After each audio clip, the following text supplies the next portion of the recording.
This video is sponsored by Squarespace. I thought I could do it all. I thought I could eat well, exercise, take care of a newborn, maintain my work ethic, travel, be patient, be kind, have a clean house, cook nutritious meals, be creative, document my daughter's first few months of life on photo and video, and on top of everything, be happy and be grateful.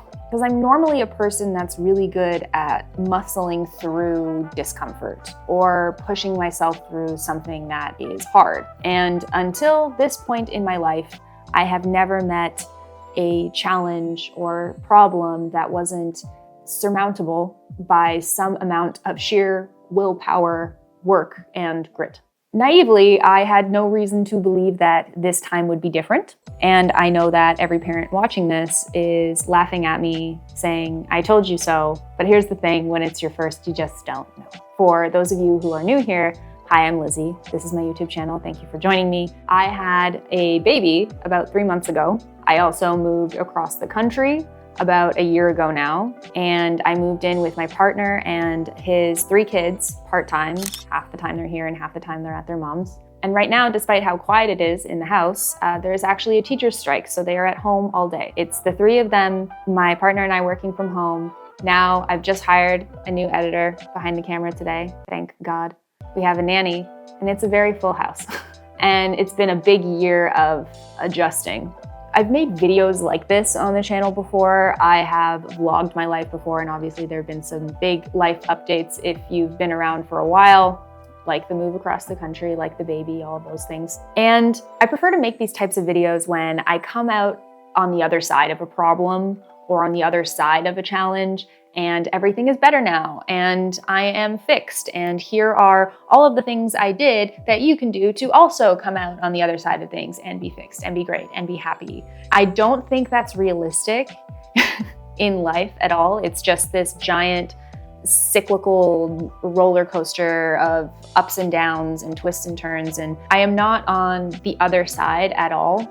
My baby is clearly 3 months old, and like I said, it's only been a year, and I'm just getting back into filming again. The fact that I'm just getting back into filming again and working again and getting back into kind of being more of myself again is because of a few things I've done. I would hate to wait years from now in order to share some of this with you if you are going through a big change or a big adjustment in your life, because I think that there are little mindset tweaks and things that you can do every day and things that you can reflect on that will help now, and things that I've learned to reflect on now. So for those of you that are interested, I'm going to share a bit about what my life has been like for the last 3 months. And for those of you that really don't care about the fact that I've had a baby and my life changes, that's fine. There will be a timestamp in the description for you, and you can fast forward to some of the things that I've implemented and added into my life and things that I feel like have helped with these major life adjustments. What I thought I was going to experience this past year,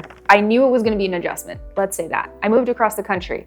Big change. I grew up in Toronto and now I live in Edmonton, Alberta. Okay, big change number 1. I moved in with a new partner and his 3 kids part-time. I knew that'd be a big adjustment. I was living alone. I had 2 cats.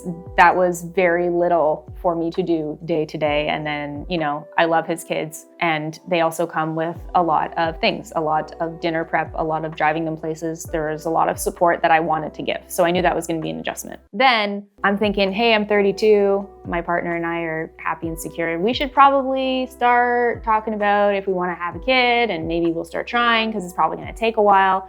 Joke's on us. Fortunately, I know a lot of people have trouble conceiving, so I am really grateful. Obviously, we have Charlie, everything has worked out for the best, but didn't know I was gonna get pregnant that quickly, okay? Because I'd only been living here for a couple months. So then all of a sudden, I move here in around September. By November, I'm pregnant. That's a lot. I feel like that's a lot for anybody. The whole year, I am going through pregnancy for the first time, living away from home for the first time, having to figure out how to film and work in a new place for the first time. Oh, and move into a new house, unpack everything, get everything set up. And as if you're a woman, you know that your space is very important to you. Then now I'm full of hormones too, so it was just a time, okay? But I'm thinking when the baby comes, yay, I'll no longer be pregnant and I will get some time off from work, which will be so nice because it was really hard to film while you're a whale. Whale has been spotted splashing and playing off Sydney, enjoying the winter sun as it migrates to warmer waters. I'm thinking, I knew newborns were hard. I knew babies were hard. I knew that a lot more responsibility was coming. And it sounds like, as I say it out loud, it sounds stupid. It sounds naive to say that I didn't know what that sleep deprivation was going to do to me mentally. I didn't know what the hormones were going to do to me mentally. I didn't know what having a C-section was going to be about. I was not prepared to have a C-section. And if you guys want to know what happened in my whole birth story, I'll have a link in the cards and you can watch that video where I kind of go through the whole saga of what happened. And then I really wanted to go home with the baby, so we went back to Toronto, and Charlie was only like 2 weeks-ish, 2.5 weeks old. And I thought, we should go back home to Toronto because I'm homesick and bring the baby. And I'm happy we did it, but all of it was just so much mentally, so much physically. The first month of her life, I feel like was one of the hardest months of my life to adjust to because... You enjoying this video? Cool. Couple things I'm gonna ask you to do then. 1, maybe subscribe to my channel. 2, listen to me talk about Squarespace for a minute. Thanks. I used Squarespace to make my website. I legitimately did, even before they paid me to do this ad. The template I chose was clean and stylish, and I literally built it myself. I really struggle with design, but Squarespace made it super easy for me to showcase my portfolio beautifully. The platform is super easy for me to customize, update regularly, and I can get analytics about the purchases made on my digital products through my online store. And I run my own business, so I don't have time to learn a whole new platform. All right, so head over to Squarespace for a free trial, and when you're ready to launch, you can use this code right here to save 10% off your first purchase of a website or domain.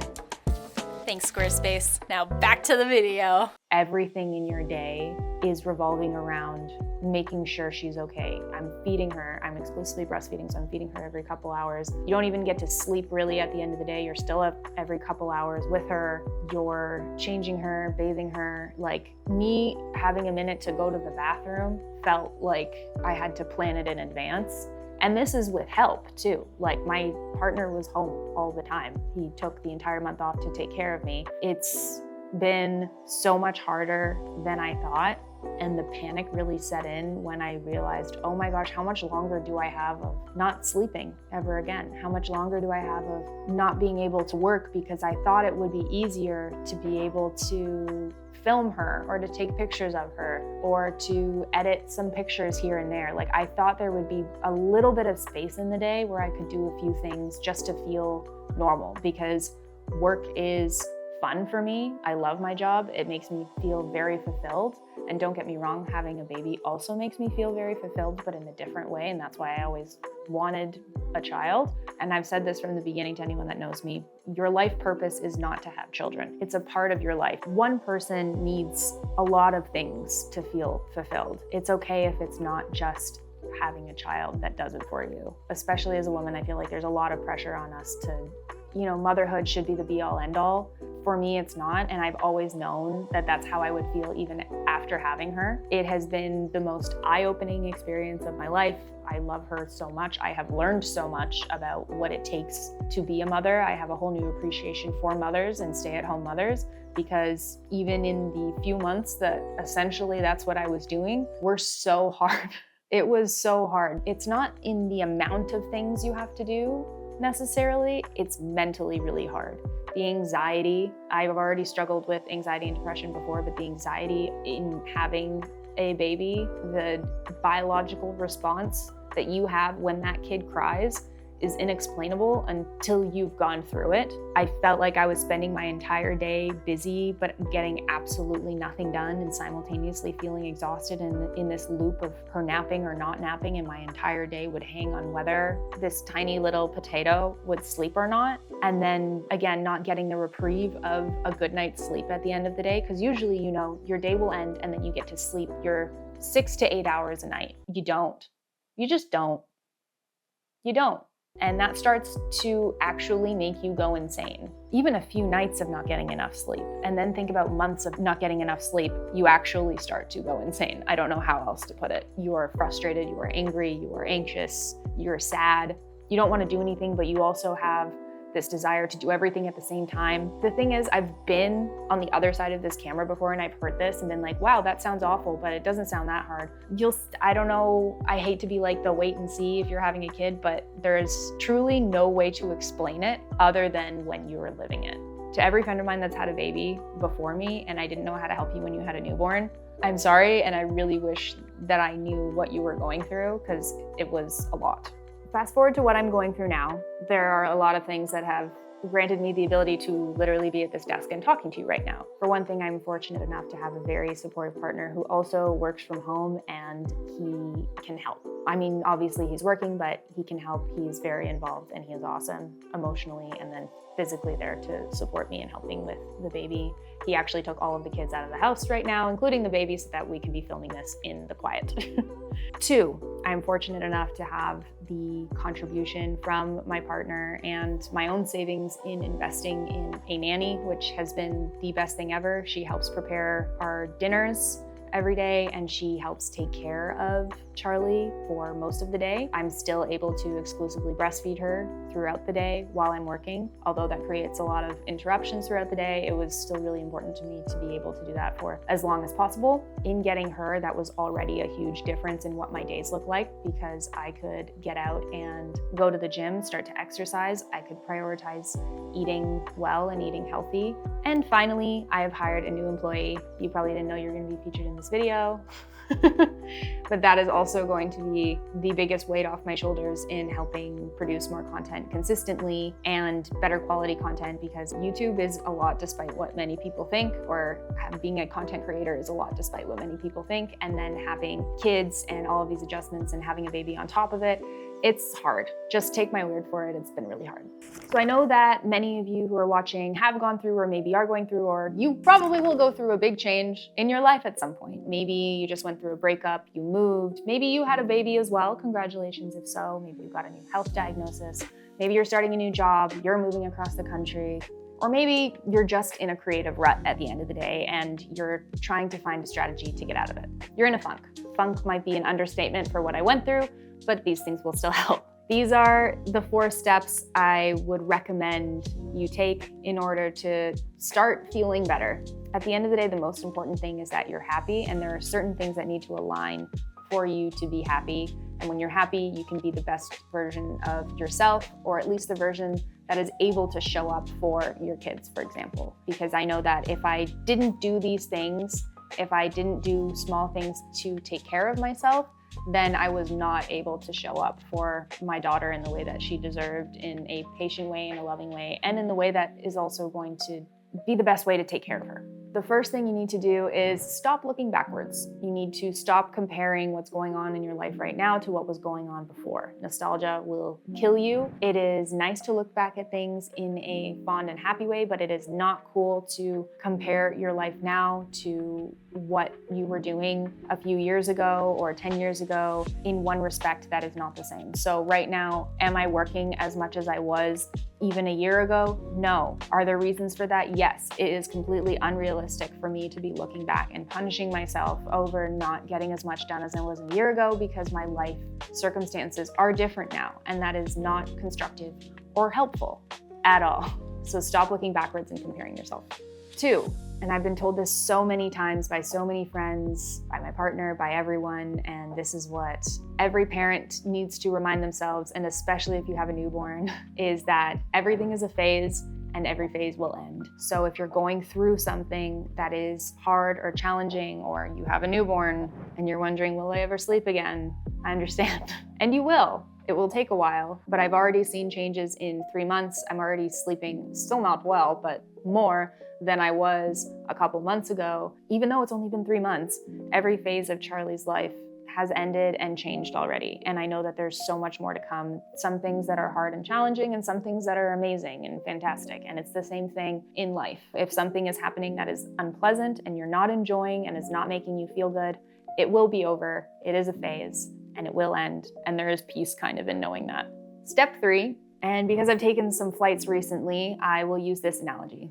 When an airplane depressurizes, flight attendants tell you to put your mask on first and then put on the mask of whoever you're responsible for. There is a lot about being a parent and a lot about my life that requires me to be selfless and put other people first. And it's been a big year of adjusting and, not being selfish and not being a single person anymore, living alone. I was prepared for a lot of those changes, but in taking care of a baby, and they require so much attention and so much care that sometimes initially when I had her, I thought, oh, I always have to put her first. I always have to do this first. I always have to take care of whatever her needs are before mine. And there are some times when that's not true.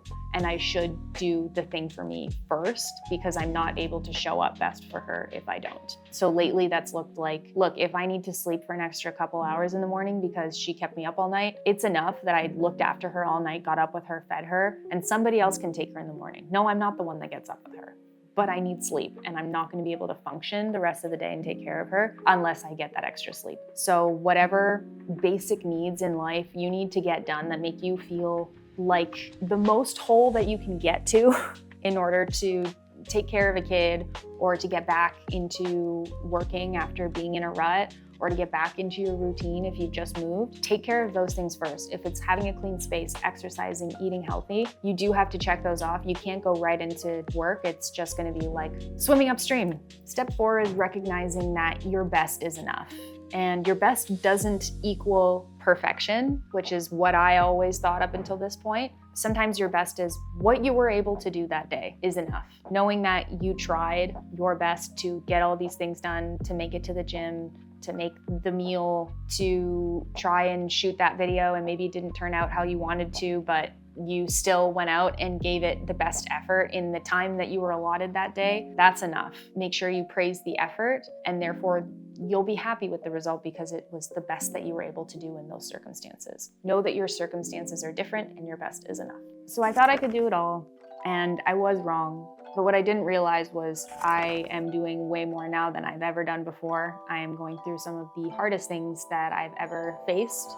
Change is inevitable. What I went through was arguably one of the toughest experiences of my life, and it has shown me that the biggest thing I need to remember is to set realistic expectations for myself. And I sort of was my own worst enemy in a way. I really think that if you're able to prioritize some things in your life that make you happy first and make you healthy and feel whole, then you'll be able to move through whatever big change that you went through, as I am currently moving through mine. And I'm very excited to keep showing up here and sharing more of my life with you guys and making some more camera tech tutorials and getting back into traveling. I have traveled a bit with a baby and that's been interesting. If you want to see what that's like, I could attempt to vlog it, might, if there's enough desire. So you let me know in the comments. Thanks for being here throughout all of the messiness that it has been. Honestly, good luck if you're going through your own big change, because yeah, going through a big one here too. So thank you guys so much for watching this video. If you liked it, please give it a like down below, subscribe if you're not already, and hit the notification bell to get notified for all future videos. It really, really, really means a lot to me. If you could do any one of those things and help support this channel, this is so much fun for me to continue to do. I love my job. I love showing up here. So doing one of those things helps me be able to continue to do it. So thank you. And I will see you guys in the next one.